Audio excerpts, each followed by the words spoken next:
gel koçum benim. Sallan kız. Ver güllerin koklayayım. Yürü.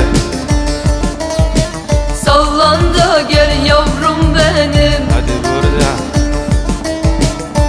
Ha. Yavrum. Sallan gel. Daha kıvrak. Ha. Ha.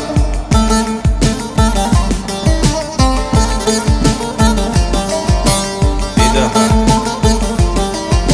Sallan. Sallan. Çok cilveli yürüyorsun,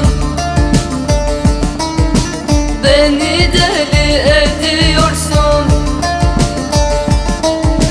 Ne de tatlı gülüyorsun. Gülme kız. Sallan da gel koçum benim. Sallan gel. Ne de tatlı gülüyorsun. Gülme. Gülme kız. Sallan da gel yavrum benim. Sallan gel. Hayda.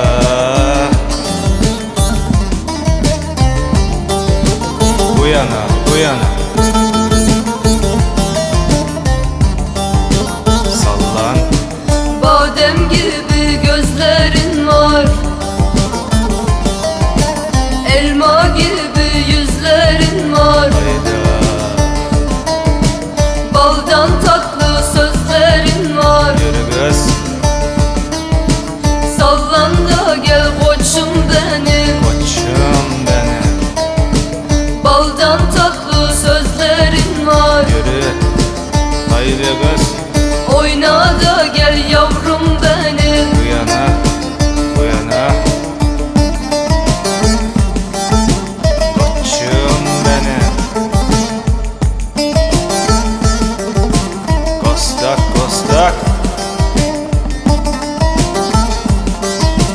Daha güzel. Hayda. Oyna kız. Bir daha. Bu kadar sallanma yeter. Güzelliğin başa beter. Sultan bir güzeli sever. Sevmem mi? Hayda. Sallan da gel koçum benim. Sallan gel kız.